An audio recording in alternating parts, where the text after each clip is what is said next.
Tujuannya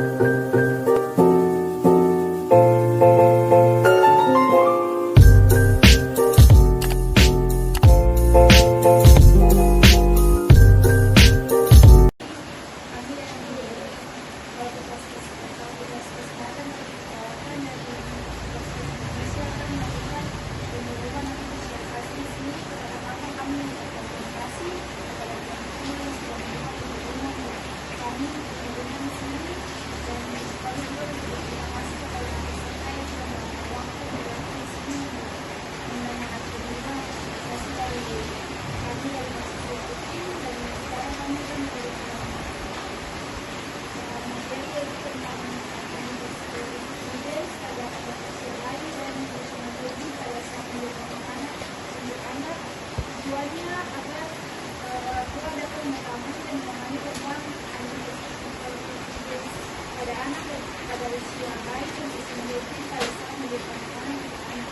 Di sini kami akan beberapa nama, yaitu di sini nama Aktivitas Mulai sebagai ketua, dan juga Bersi, dan kemudiannya ada kakak kakek, ada kakak lima, ada Desia, Suci, dan satu yaitu Ayah. Dan kami membuka waktu itu selama 20 menit. Dan di sini kami dibagikan sesi menjadi dua sesi, yaitu pertama sesi pembukaan materi dan yang kedua itu sesi menjawab. Dan untuk pembukaan materi ini waktu yang bisa saya berikan. Terima kasih moderator dan peserta untuk waktu yang diberikan. Di sini saya akan menjelaskan materi pembukaan dari kelompok kami kelompok 1 mengenai antisipatory disease pada usia bayi dan juga personal hygiene saat menyiapkan makanan untuk anak. Yang pertama untuk anticipatory disease. Apa itu anticipatory disease? Anticipatory disease atau dalam bahasa Indonesia-nya itu petunjuk antisipasi itu merupakan petunjuk yang perlu diketahui lebih dulu oleh orang tua ataupun kakak-kakak agar dapat mengarahkan dan membimbing anaknya secara bijaksana sehingga anak dapat bertumbuh dan berkembang secara normal dan perkembangannya itu optimal. Kemudian untuk antisipatory disease pada usia bayi sendiri terbagi menjadi dua, yaitu pada usia bayi 6 bulan pertama yaitu usia 0 sampai 6 bulan dan bayi usia 6 bulan kedua yaitu usia 6 sampai 12 bulan. Untuk bayi usia 6 bulan pertama apa saja antisipasi yang harus diperhatikan oleh orang tua? Yang pertama yaitu mengajarkan perawatan bayi dan bantu orang tua untuk memahami kebutuhan dan respon bayi. Di mana respon bayi ataupun biasanya itu kan cara berkomunikasi bayi itu melalui menangis. Nah kalau bayi menangis ada beberapa kemungkinan. Yang pertama itu bisa saja bayinya sudah lapar ataupun popoknya sudah penuh atau bayinya itu sudah mengantuk. Kemudian yang kedua, bantu orang tua untuk memenuhi kebutuhan stimulasi bayi. Nah stimulasi bayi ini sangat penting untuk mendukung perkembangan dan juga pertumbuhan bayi, perkembangan baik kemampuan sensorik maupun kemampuan motoriknya. Untuk stimulasi yang bisa diberikan pada bayi itu misalnya permainan ciluk bak. Nah permainan ini melatih anak untuk mengetahui keberadaan objek. Kemudian ada mainan yang mengeluarkan bunyi. Posisi ini tuh sangat membantu dan untuk mempersiapkan anak saat nanti anak belajar untuk merangkak. Kemudian selanjutnya ada menekankan kebutuhan imunisasi. Bayi ini sangat membutuhkan imunisasi. Mengapa? Karena sistem kekebalan tubuh bayi ini masih dalam tahap perkembangan sehingga rentan untuk terjadi infeksi maupun penyakit. Untuk imunisasi sendiri itu biasanya anak bisa antarkan anak ke posyandu ataupun bisa ke puskesmas untuk diberikan imunisasi.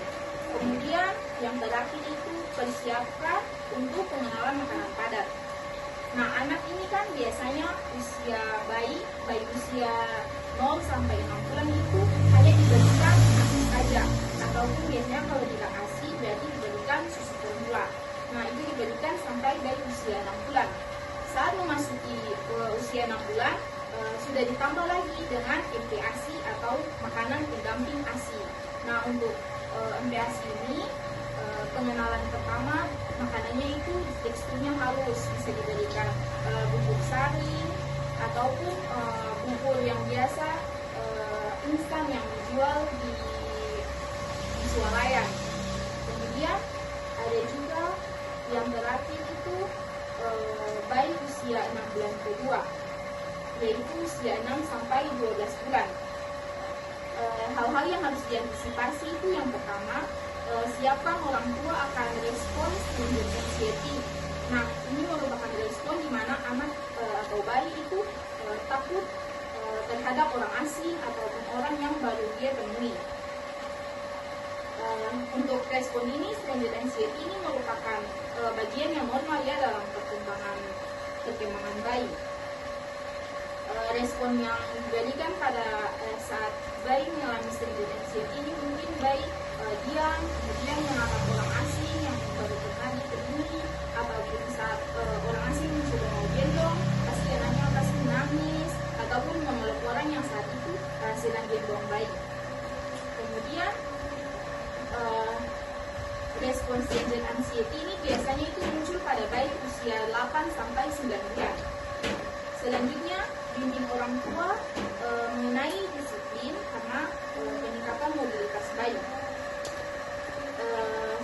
Untuk poin ini, orang tua itu harus senantiasa memperhatikan bayi.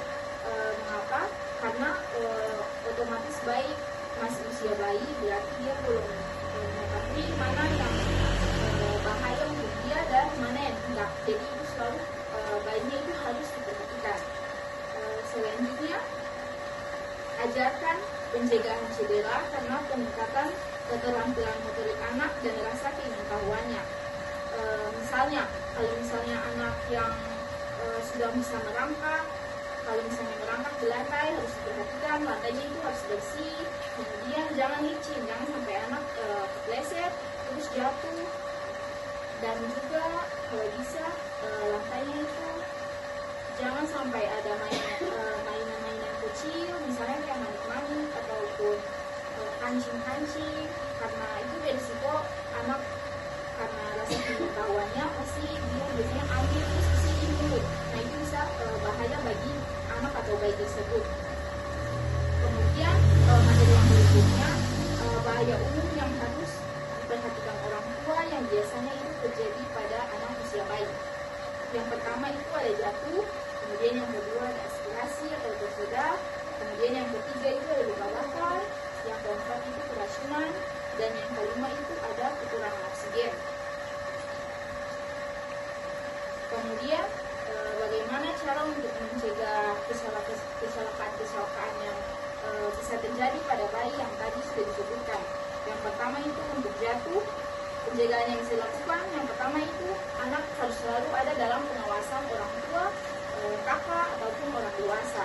Yang kedua itu beri pengaman tempat tidur saat bayi atau anak sedang tidur. Kemudian usahakan saat duduk, anaknya duduk itu harus di kursi yang khusus untuk bayi atau kursi yang jangan terlalu tinggi. Kemudian usahakan ujung meja dan kursi itu tidak tajam karena bisa berisiko anaknya itu cedera, misalnya kegores, luka. Kemudian untuk aspirasi, penjagaan yang bisa dilakukan yang pertama itu menghindari anak makan sambil berjalan atau di dalam kendaraan ataupun sambil bermain. Selain untuk poin ini itu mengajarkan anak, selain untuk mencegah anak itu tersedak karena fokus dengan hal lain yang dia kerjakan, ini juga mengajarkan anak bagaimana cara makan yang baik dan yang benar.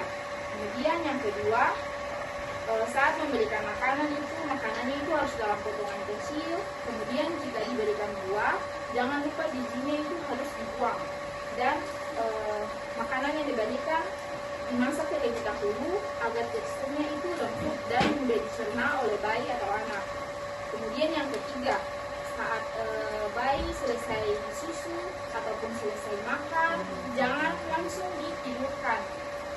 Baik atau ditidurkan, dibujuk terus ditaruh tempat tidur itu tidak boleh. Karena mengapa? Karena kalau misalnya baru habis menyusu, terus anaknya dibaringkan di tempat tidur, kemudian risiko anaknya muntah atau biasa ibu-ibu udah bilang loha. Nah, saat anak tuh loha dalam posisi terlentang, otomatis lohanya itu pasti masuk ulang ke dalam mulut. Dan itu ada dua kemungkinan. Yang pertama itu masuk ke saluran cerna. Kalau masuk saluran cerna otomatis tidak apa-apa. Tapi kalau misalnya masuk di bagian saluran pernapasan, ini yang bahaya bagi anak. Untuk itu sebelum dibaringkan atau ditidurkan, lebih baik anaknya itu disendawakan terlebih dahulu. Kemudian selanjutnya yaitu bahaya luka bakar. Luka bakar yang pertama itu menghindari memasak sambil menggendong anak. Karena apa? Bisa saja saat ibu masak goreng ikan, bisa saja kecepatan minyak panas itu bisa timbul luka bakar. Kemudian bisa saja terkena air panas, itu pun juga bisa menyebabkan luka bakar pada anak. Kemudian yang kedua, sebelum mandikan anak, cek dulu airnya. Nah, biasanya kalau anak-anak bayi itu kan mandinya air panas. Pertama kan pasti dikasih air panas dulu, kemudian baru dicampur dengan air biasa. Nah, sebelum mandikan anak, cek dulu airnya, jangan sampai belum ditambahkan air biasa terus anaknya itu langsung menikah, otomatis kan kena air panas, dan itu bisa menimbulkan risiko luka bakar pada anak. Kemudian yang ketiga, jangan merokok dalam rumah atau dekat dengan bayi. Nah, ini khusus untuk bapak-bapak. Kalau misalnya merokok, jangan gendong anak atau gendong bayi itu jangan merokok, atau usahakan berhenti merokok atau rokoknya itu di luar, jangan di dalam rumah. Kemudian yang kelima itu menghindari yang keempat, tempatkan peralatan listrik jauh dari jangkauan bayi dan gunakan pengaman. Misalnya colokan-colokan yang letaknya di bagian bawah, kalau bisa itu ditutup pakai selotip. Karena kalau anak bayi kalau merangkak atau berjalan pasti kan itu ini apa, terus tangannya itu masuk-masukan, bisa saja anaknya itu tersengat listrik. Nah, dari tersengat listrik ini bisa muncul luka bakar. Kemudian yang kelima, hindari meninggalkan lampu atau lampu minyak atau lilin dalam keadaan menyala ketika tidur. Nah, ada beberapa yang mungkin pakai lampu minyak ataupun misalnya lampu mati, bapak ibu pakai lilin. Itu juga harus diperhatikan, sebelum tidur itu dimatikan terlebih dahulu, karena berisiko misalnya kena barang-barang yang mudah terbakar dan bisa saja itu terjadi kebakaran. Nah, kalau terjadi kebakaran bukan saja anak yang berisiko luka bakar, tapi seluruh anggota keluarga yang ada di rumah itu juga bisa terancam dengan luka bakar. Kemudian bahaya keracunan. Yang pertama itu mengemas semua obat dan bahan beracun dalam kemasan yang tidak dapat dibuka anak dan disimpan di tempat yang tidak bisa dijangkau, misalnya disimpan dalam lemari ataupun tempat-tempat yang tinggi yang tidak bisa dijangkau oleh bayi ataupun anak. Yang kedua itu hindari menaruh barang dan cairan beracun tanpa pengawasan. Misalnya cairan-cairan pel itu harus taruhnya itu di tempat yang aman, jangan sampai bisa diakses oleh anak bayi ataupun anak-anak kecil. Misalnya mereka itu minum cairan tersebut dan itu berisiko untuk anak itu terkena keracunan. Dan yang terakhir yaitu kekurangan oksigen. Untuk kekurangan oksigen ini biasanya dikaitkan dengan kejadian sudden infant death syndrome atau kejadian bayi meninggal secara mendadak yang penyebabnya itu belum diketahui. Untuk kejadian ini kalau di Indonesia itu kita belum pernah dengar terjadi, tapi kalau misalnya di Amerika Serikat ataupun di Inggris itu pernah terjadi, jadi harus diantisipasi. Salah satu faktor yang menyebabkan kejadian ini yaitu kekurangan oksigen. Untuk pencegahannya itu yang pertama itu bisa menghindari anak tidur dengan bantal-bantal yang tertumpuk di sekitarnya. Biasanya kalau anak kecil kan pasti identik dengan boneka-boneka lucu, kemudian bantal-bantal, selimut-selimut. Kalau bisa barang-barang seperti itu jangan terlalu banyak di tempat tidur, karena bisa saja bantalnya atau bonekanya itu jatuh terus tutup bayi punya hidung ataupun mulut. Otomatis kan pasokan oksigen untuk bayi itu berkurang. Nah, kalau hal ini dibiarkan dan terlambat untuk diketahui oleh orang tua kalau misalnya hidung anak ini tertutupi oleh boneka-boneka yang ada di atas tempat tidur, itu bisa saja bayinya itu terjadi kematian secara mendadak. Kemudian yang kedua itu posisikan bayi tidur terlentang. Posisi bayi yang paling biasanya untuk bayi itu tidurnya itu harus terlentang, tidak boleh tengkurap, karena kalau tengkurap bisa saja bagian kepalanya kan menghadap ke bawah, terus hidung dan mulutnya itu bisa saja tertutup. Nah kalau misalnya tutup, kemungkinan kan yang ada oksigen yang masuk ke lewat hidung ataupun lewat mulut, akhirnya anak itu menjadi kekurangan oksigen dan berpotensi bisa menyebabkan kematian. Kemudian materi yang kedua yang akan saya sampaikan yaitu mengenai personal hygiene atau kebersihan apa saja yang harus ibu-ibu lakukan atau persiapkan sebelum atau saat menyiapkan makanan untuk anak atau bayi. Yang pertama itu harus mencuci tangan dengan sabun sebelum menyiapkan makanan, kemudian sebelum bayinya itu diberikan makan, sebelum makan dan sebelum memberikan makanan kepada bayi atau anak.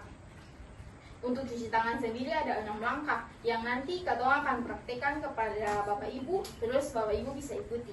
Kemudian yang kedua itu selain Bapak Ibu yang menyiapkan makanan itu cuci tangan, kedua itu harus anaknya yang tangannya itu dicuci sebelum ia makan. Kemudian yang ketiga itu menggunakan peralatan makan anak yang bersih. Jangan hindari menggunakan botol karena sulit dibersihkan. Tapi kalau misalnya pakai botol berarti otomatis kebersihannya itu harus dijaga, harus benar-benar dicuci dengan bersih. Peralatannya itu harus dicuci dengan bersih. Kemudian kalau bisa peralatan makan anak cucinya itu terpisah dari orang-orang dewasa yang ada di rumah. Kemudian yang terakhir yaitu makanan yang baik dan aman yang diberikan kepada anak dan bayi itu merupakan makanan yang segar. Kemudian makanan yang diberikan itu bervariasi, jangan cuma makanan itu saja setiap hari. Kemudian tidak menggunakan penyedap, kemudian bumbu-bumbu yang tajam, zat pengawet, dan juga pewarna, serta cara masaknya itu harus benar. Bapak Ibu mungkin itu materi yang bisa saya sampaikan. Selanjutnya Katong akan masuk yang tadi kita bilang, kita akan mendemonstrasikan cara mencuci tangan yang benar sesuai dengan ketentuan Kemenkes, ada 6 langkah. Jadi nanti kita akan kasih hand sanitizer buat Bapak Ibu, lalu Katong akan praktekkan cara cuci tangan yang benar bersama-sama.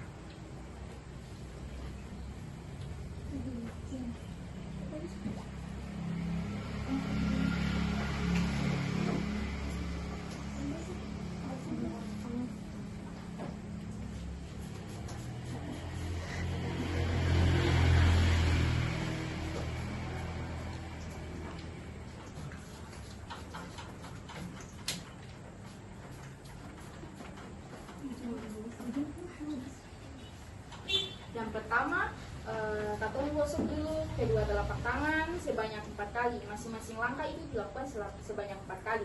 Jadi 1, 2, 3, 4. Kemudian bersihkan bagian sela-sela jari dan punggung tangan seperti ini secara bergantian 4 kali. Kemudian di bagian sela-sela jari seperti ini sebanyak 4 kali. Kemudian gerakan yang keempat itu gerakan mengunci seperti ini. Seperti ini, 1, 2, 3, 4. Kemudian balik lagi 1, 2, 3, 4. Selanjutnya gerakan yang kelima itu membersihkan dari bagian sini, kemudian diputar seperti ini. 1, 2, 3, 4. Kemudian diganti lagi yang bagian sini. Dan gerakan yang terakhir yaitu jari itu diputar, gerakan diputar jari di tulang tangan seperti ini. Kemudian ganti lagi di tangan yang sebelahnya. Oke, mungkin itu materi dan demonstrasi dari saya. Selanjutnya saya kembalikan ke moderator.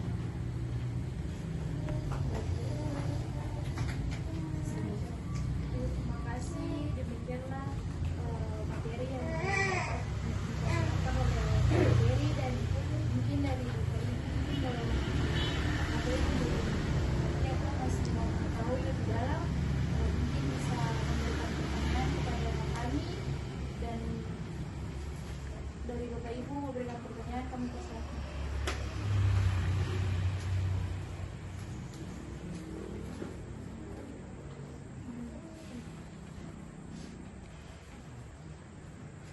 Bapak Ibu, kakak yang masih belum ngerti atau masih ingin bertanya mengenai materi yang sudah disampaikan, boleh ditanyakan.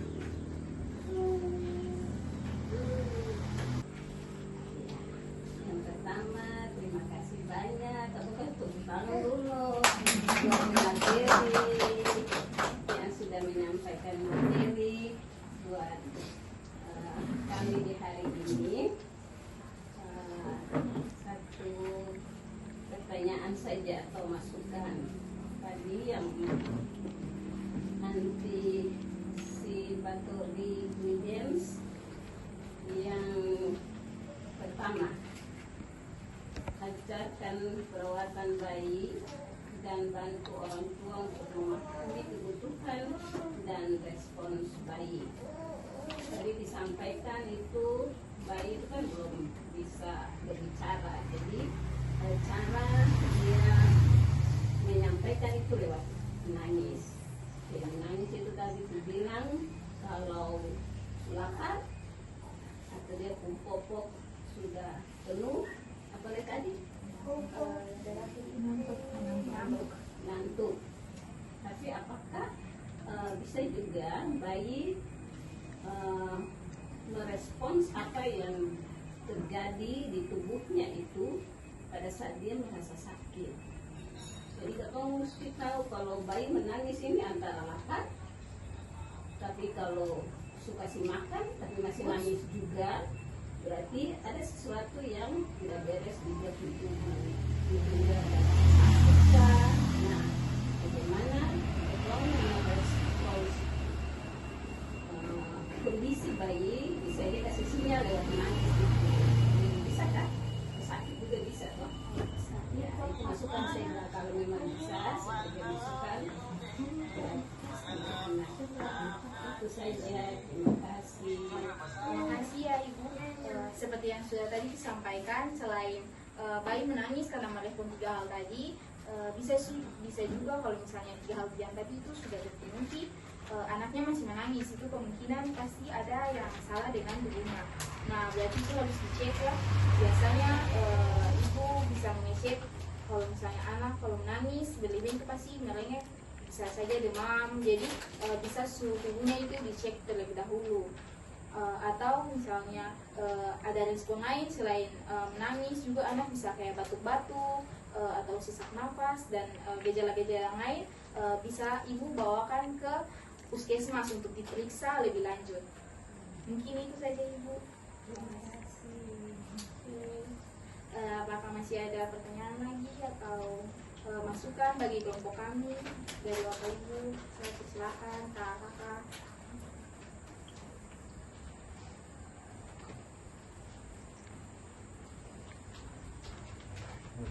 Ya, terima kasih Ade.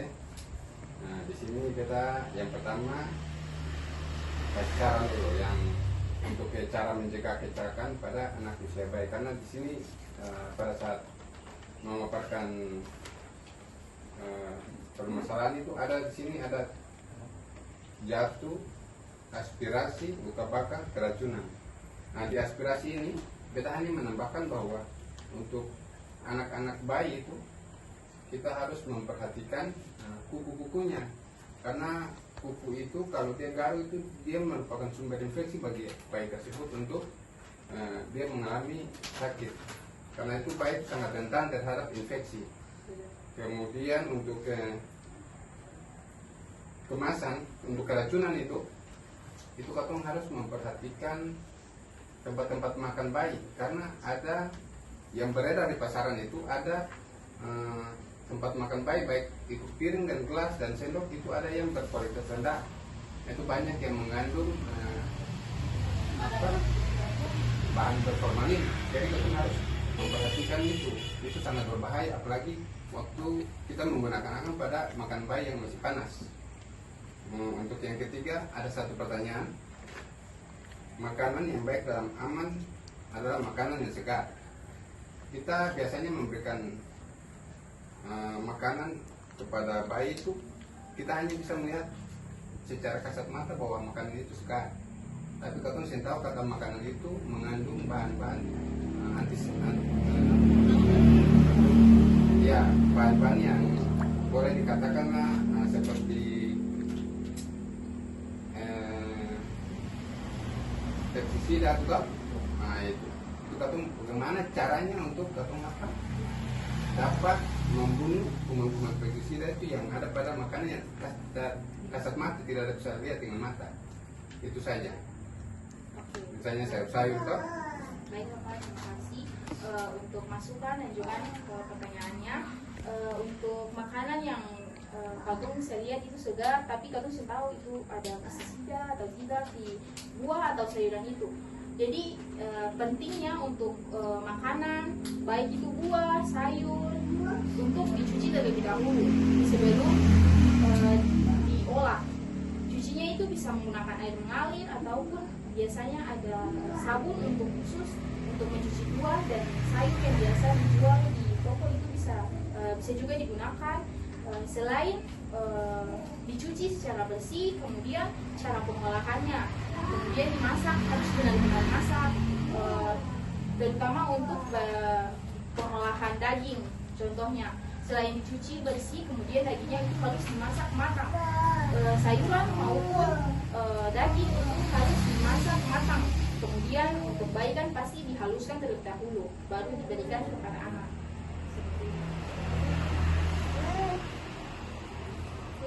Mungkin ada pertanyaan atau masukan lagi dari peserta penilaian yang lain, saya persilakan.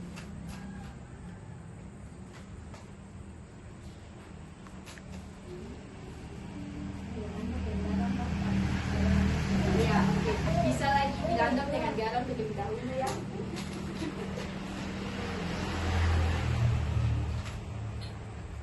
Mungkin kalau tidak ada, moderator bisa melanjutkan ke sesi yang berikutnya.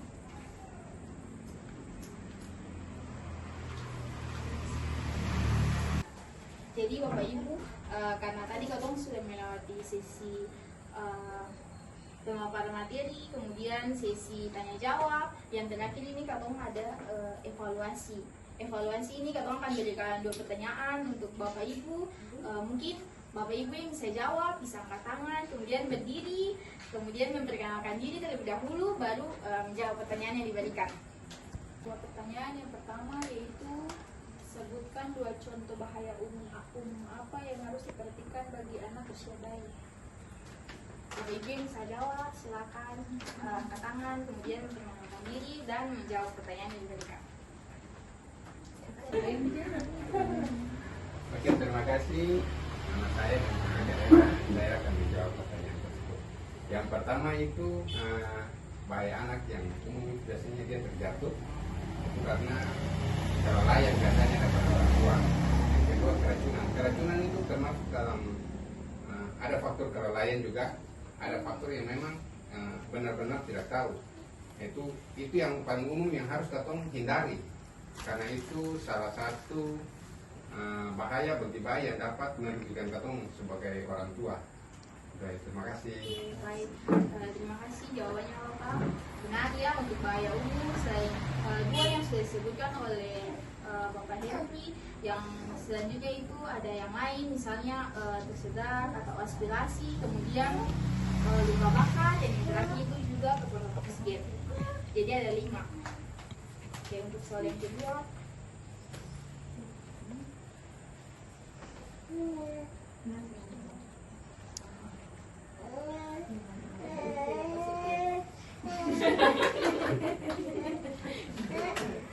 soal yang kedua, sebutkan 2 tindakan personal hygiene kebersihan dalam menyiapkan makanan untuk anak.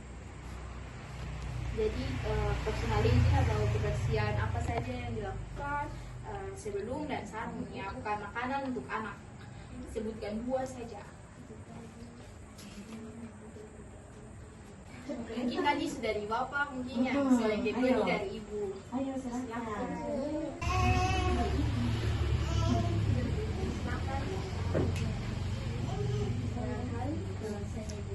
Saya akan menjawab pertanyaan yang diberikan. Untuk personal hygiene, yang pertama mencuci tangan sebelum menyiapkan makanan untuk anak dan juga sebelum memberi makan kepada anak. Dan yang kedua itu membersihkan peralatan makanan anak sebelum dipakai. Anda habis anak? Jawabannya diberikan kakak maupun bapak tadi semuanya benar ya, termasuk dalam bahaya. Yang pertama itu termasuk dalam bahaya umum yang biasa terjadi pada anak. Kemudian yang kedua itu personal hygiene atau kebersihan yang harus dilakukan atau diperhatikan orang tua sebelum dan saat menyiapkan makanan untuk anak. Oke. Yang terakhir yang bisa saya simpulkan bahwa anticipatory ingredients itu sangat penting diketahui oleh orang tua maupun orang dewasa ataupun kakak yang ada di rumah agar apa? Agar menghindari anak dari bahaya-bahaya yang tadi yang ada 5, baik bahaya terjatuh maupun aspirasi, tersedap, luka bakar, kemudian keracunan dan kekurangan oksigen. Kemudian untuk personal hygiene harus diperhatikan juga kebersihan, baik kebersihan sebelum menyiapkan makanan, saat menyiapkan makanan, maupun kebersihan makanan yang akan diberikan kepada anak. Mungkin itu saja dari saya kembali.